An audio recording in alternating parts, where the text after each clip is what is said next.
Hi කොහොමද ඔයාලට මම අද ඔයාලට කියන්න යන්නේ මම කොහොමද සල්ලි ඉතුරු කරන්නේ කියලා. ඉතින් මේ වීඩියෝ එක බලන ඔයා මගේ YouTube channel එක නරඹන්නේ subscribe නොකර නම් මම subscribe කරන්න කියලා ආදරෙන් ඉල්ලනවා. මට මේකට මුලින්ම පෑනක් ඕන වෙනවා. මේ වගේ චුටි notebook එකක් ඕන වෙනවා. මේ වගේ පොතක් තිබ්බම හොඳටම ඇති.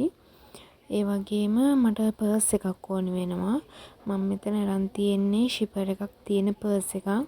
ඔයාලට කැමති විදිහට ගන්න පුළුවන්. පර්ස් එකක්, බෑග් එකක් වගේ ඕන දෙයක් ඔයාලට ගන්න පුළුවන්. මම සල්ලි එකතු කරන්නේ ටාගට් එකකට. මගේ ටාගට් එක රුපියල් 50000ක්.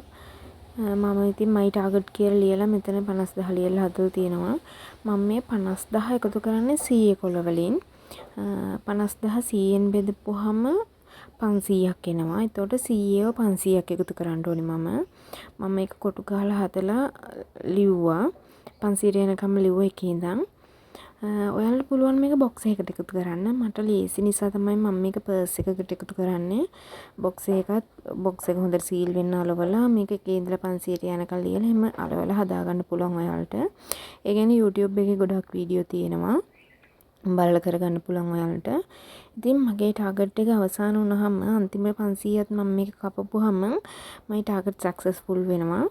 ඉතින් මම මේකට හැමදාම මේ 100ක් දාන පාරක් ගානේ මම මේ කොටුවක් කපනවා.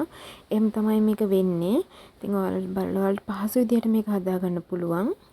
මම අද මුලින්ම 100ක් මේකට දැම්මා. ඒකින්ද දිනෙත් ලියලා හැදුවා. ඉතින් අපි බලමු මට කවද වෙද්දී රුපියල් 50000ක් එකතු කරගන්න පුළුවන් නේද කියලා.